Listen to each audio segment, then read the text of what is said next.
Halo, jumpa lagi dengan saya. Kali ini kita akan melihat bagaimana proses jadinya manusia menurut Al-Quran. Sebagaimana diketahui, Al-Quran itu dilihat oleh umat Islam sebagai wahyu Allah.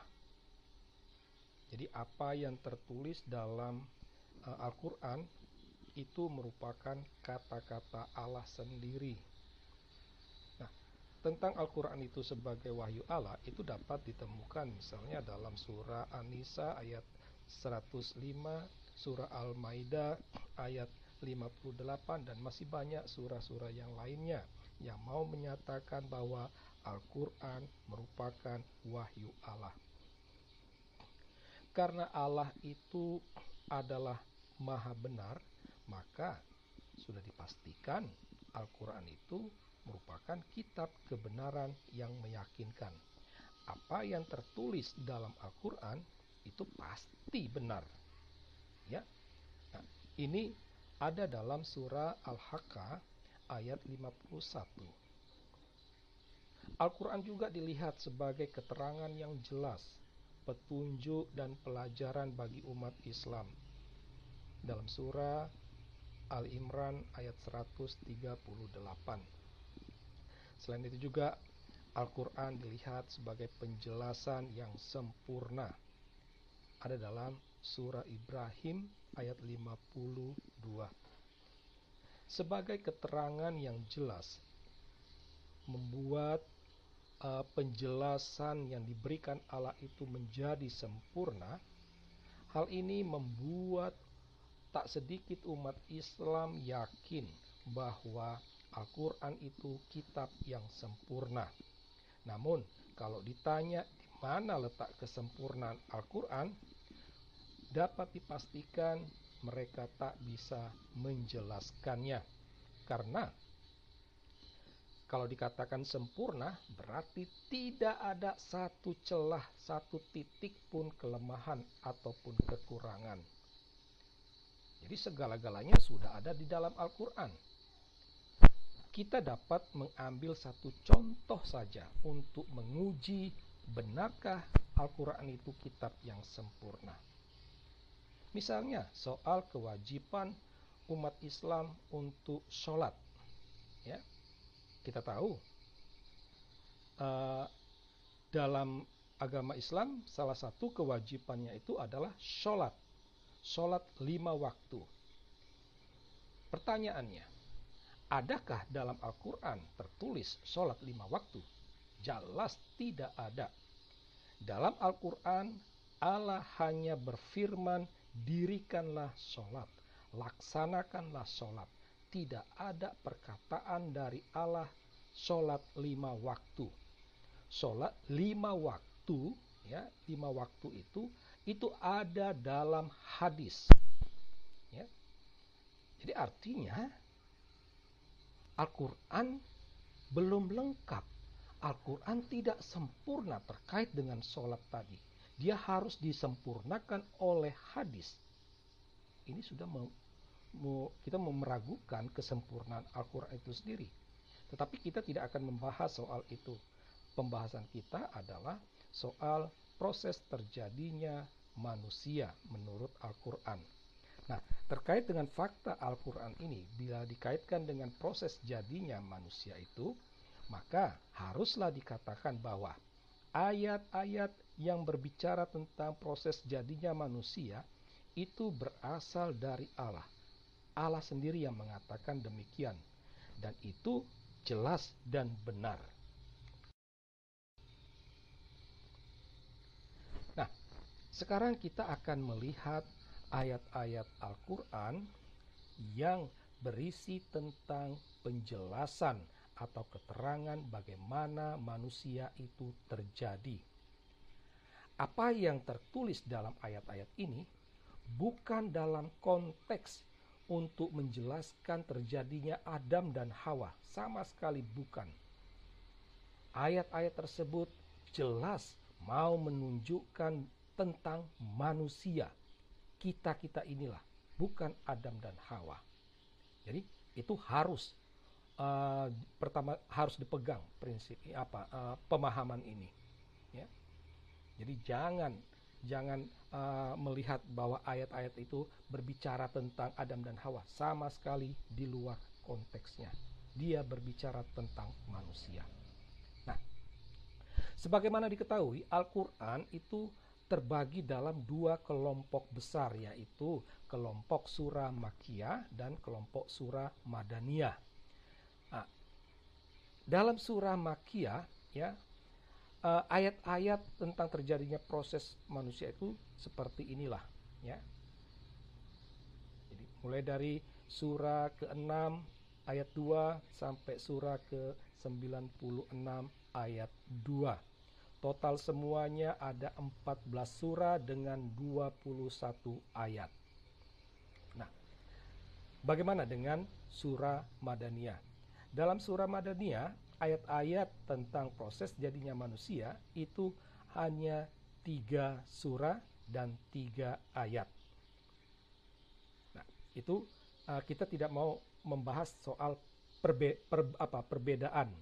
Ya, kenapa surah Makkiyah banyak, Madaniyahnya sedikit, itu kita tidak membahas itu. Kita hanya fokus melihat proses jadinya manusia menurut Al-Quran.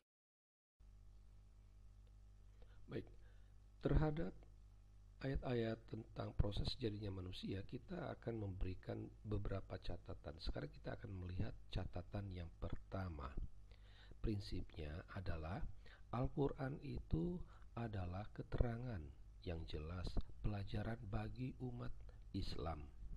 Nah, kalau kita memperhatikan ayat-ayat tentang jadinya manusia, terlihat jelas adanya inkonsistensi keterangan. Karena apa? Keterangan informasi tentang jadinya manusia itu berbeda dari satu surah ke surah yang lain. Ya. Inkonsistensi itu nampak dalam bahan dan juga prosesnya. Dalam bahan sendiri juga terjadi ketidakkonsistenan. Ya. Ada yang mengatakan bahannya tunggal, tetapi ada juga bahan campuran. Kalau tunggal berarti hanya satu, sedangkan campuran berarti bahannya lebih dari satu. Ya. Nah, ini saja sudah terjadi ketidakkonsistenan. Ya. Nah, dalam bahan tunggal sendiri itu terjadi juga ketidakkonsistenan. Ya. Ada 4 surah mengatakan manusia itu dari tanah. Jadi sekali lagi, bukan dalam konteks Adam dan Hawa, tetapi dari manusia, ya, kita ini. Ya. Ada 5 surah mengatakan dari mani, dari air mani. Tidak ada unsur lain. Jadi dari air mani itulah Allah menciptakan, menjadikan manusia. Ada 1 surah yang mengatakan dari segumpal darah. Ya. Sedangkan bahan campuran itu juga terjadi kesimpang siuran informasi. Ada 2 surah mengatakan manusia dari tanah campur air mani. 2 surah lain mengatakan dari tanah, air mani, dan segumpal darah. Ada satu surah mengatakan manusia itu berasal dari setetes mani bercampur. Tidak jelas bercampur dengan apa. Jadi kalau kita konfrontasikan ini dengan pemahaman Al-Quran sebagai keterangan yang jelas bisa kita katakan Al-Quran itu tidak jelas. Nah, jadi terhadap inkonsistensi ini, pertanyaan kita tuh ya, mana yang benar? Ya. Harus ingat, semuanya itu bersumber dari Allah. Allah lah yang mengatakan demikian. Nah, dan Allah yang mengatakan berbeda-beda dari satu ke surah yang lain. Nah, demikian juga dengan prosesnya. Prosesnya juga terjadi inkonsistensi. Surah Al-Hajj dia mengatakan dari tanah dicampur dengan setetes air mani, dicampur dengan segumpal darah, dicampur dengan segumpal daging, baru dimasukkan ke dalam rahim, dan dalam proses waktu jadilah manusia.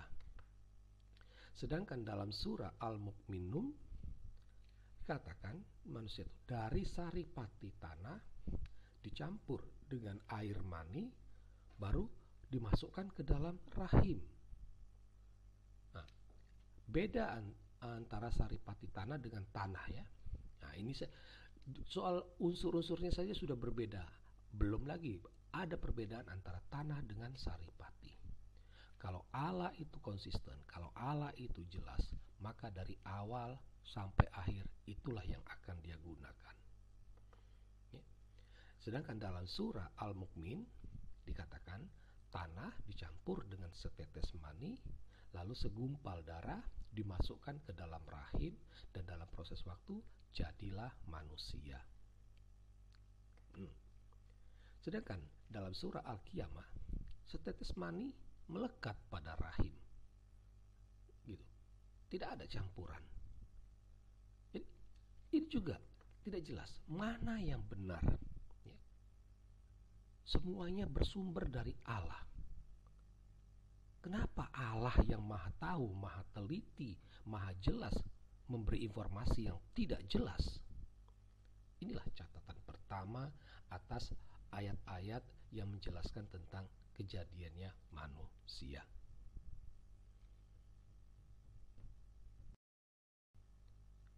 Berangkat dari catatan pertama, kita sampai pada catatan kedua, di mana harus dikatakan bahwa wahyu Allah tentang informasi terjadinya manusia itu jelas sekali bertentangan dengan ilmu pengetahuan. Karena dalam ilmu pengetahuan, pembuahan itu hanya butuh sel sperma dan sel ovum. Ya. Jadi setelah sperma ini ketemu dengan sel ovum, menjadi zigot, lalu ditempatkan dalam rahim ibu. Nah, sperma itu berbeda dengan air mani. Ya. Memang sperma itu ada di dalam air mani, tetapi sperma itu bukanlah air mani. Yang dibutuhkan untuk pembuahan itu adalah sperma, bukan air mani. Dan tidak pernah ada unsur tanah dalam proses pembuahan. Ini ahli biologi mereka kebingungan kapan unsur tanah ini masuk ke dalam rahim. Apakah saat berhubungan seks itu, atau sebelumnya, atau sesudahnya? Selain itu juga tidak pernah ada darah atau daging ketika terjadi pembuahan itu. Nah, ini jelas bertentangan. Jadi kalau seandainya benar Allah itu maha tahu, maha teliti, maka dia akan memberikan informasi yang benar dan jelas. Tetapi faktanya semuanya itu tidak jelas dan tak masuk akal.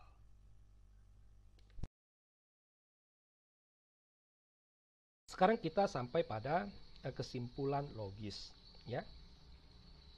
Setidaknya ada dua kesimpulan yang bisa kita tarik di sini. Yang pertama, tampak jelas Allah salah dalam memberi keterangan. Allah salah dalam memberi penjelasan. Sehingga dengan demikian, Al-Quran itu bukanlah keterangan yang jelas, bukanlah penjelasan yang sempurna. Yang kedua, Allah itu tidak maha tahu, tetapi sok tahu. Atau dengan menggunakan bahasa lain, Allahnya Islam itu belagu, belagak tahu, padahal tidak tahu. Ya. Nah, di sini kita dapat bertanya, mungkinkah Allah salah atau tidak tahu? Tentu agak berat mengatakan Allah itu salah, karena Allah itu maha benar, Allah itu maha mengetahui. Kalau ini kita pegang, maka kesimpulannya adalah Al-Quran bukanlah wahyu Allah. Ya. Bukan, karena Allah itu maha tahu. Jadi Al-Quran itu bukan wahyu Allah. Kalau bukan wahyu Allah, maka harus dikatakan Al-Quran itu adalah rekayasa Muhammad. Karena keterbatasan akal budi Muhammad, maka jadilah ketidakjelasan, jadilah pertentangan dengan ilmu pengetahuan. Sekian penjelasan singkat terkait bagaimana proses jadinya manusia menurut Al-Quran.